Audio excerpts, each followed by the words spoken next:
Welcome everybody to a look at the final film in the Pryor and Wilder box set from behind me. And yeah, it is 1991's Another You. So directed by Maurice Phillips, who I've not seen anything else from before, and quite frankly the rest of his filmography looks like absolute garbage.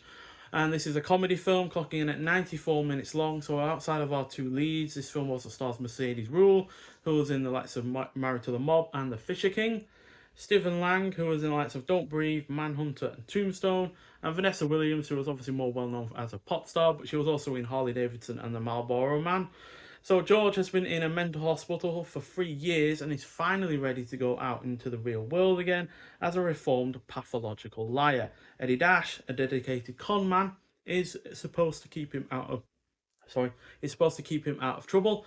But when people begin to recognise George as a missing millionaire, Eddie wants to take advantage of the situation. So this is Pryor and Wilder's fourth and final collaboration, and third in this box set.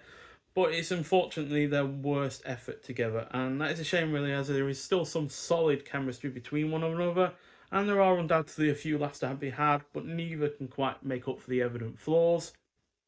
Now I know this had quite a troubled production history. It had a change of director. Peter Bogdanovich was the original.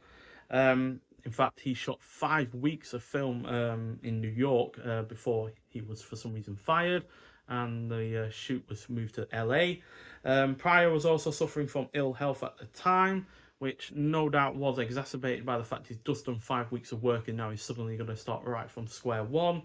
And there was major, like I said, major reshoots that occurred with this, but ultimately the script is the main issue with this film, and I don't think the script was changed at all before the reshoots or after, and therefore, yeah, it's just the biggest issue with this film. It's just not funny enough, as that script is not well written enough, and nor does the script take full advantage of the two leads.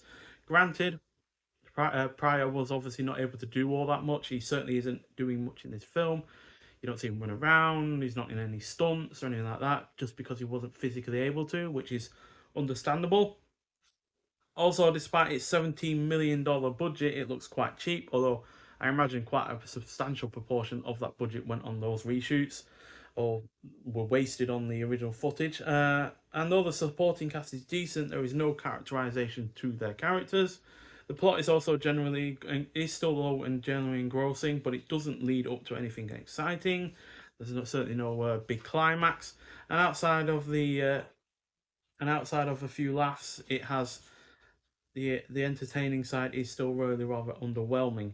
So it's nothing offensively bad. You know, I've certainly seen far worse comedies out there, but given what Pryor and Wilder managed before, it is genuinely a sad note to end their collaborations on, and generally their theatrical careers, because Wilder pretty much stopped doing anything outside of TV after this, and yeah, Pryor only I think had one more film after this, and he retired as well. So yeah, really a sad note to end their collaborations on, because for the most part their first three films were about as good as one another. I think See No Evil, Hear No Evil was only marginally worse than Silver Streak and Stir Crazy, but it was still a really rather solid film. But this, unfortunately, yeah, it's just was plagued by too many issues in the background, and that just kind of came through onto the film itself. So yeah, but we've again had a high definition remaster of this film, original stereo audio. We've got audio commentary with film historian Kim Newman and film journalist Nick DeSemelin from 2024. Then we get Gene Wilder in Conversation from 2005, clocking in at 64 minutes long. Archival audio of the celebrated actor of the at the National Film Theatre in London. So I don't think it's a video there, so only audio only. Then we got Partners Forever from 2024, clocking at 28 minutes long. Benedict Morrison, programmer and artistic director of the London Comedy Club, explores the dynamic of the Pryor Wilder comedy partnership. We also get original theatrical trailer, image gallery, new and improved English subtitles of the deaf and hard of hearing, and like the previous two films, this is a UK premiere on Blu-ray. So yeah, not the worst comedy like I've ever said, but it's definitely the worst in the box set. And in terms of my ranking of the box set, it's basically in order of the actual release itself. So Stir Crazy is the best, See No Evil, Hear No Evil is second, and this is last. So yeah, but I would say Stir Crazy and Silver Streak, for instance, are about even in terms of their quality. Just a shame, really, that we didn't get Silver Streak in this box set as well, because that would have made this a generally great release. But unfortunately, with Another You not being that great, and See No Evil, Hear No Evil being a slight step below Stir Crazy, it's a above average release. Certainly not my favourite Indicator box set that they've released, but given that it wasn't an overly expensive one either, that kind of like offsets it really. So yeah, a decent enough box set. If you're a massive fan of Pryor and Wilder, then I imagine this will be right up your street. I personally hadn't seen any of their collaborations before, so these were yeah, all new to me, but for the most part, I enjoyed them. 2 out of 3 ain't bad at the end of the day.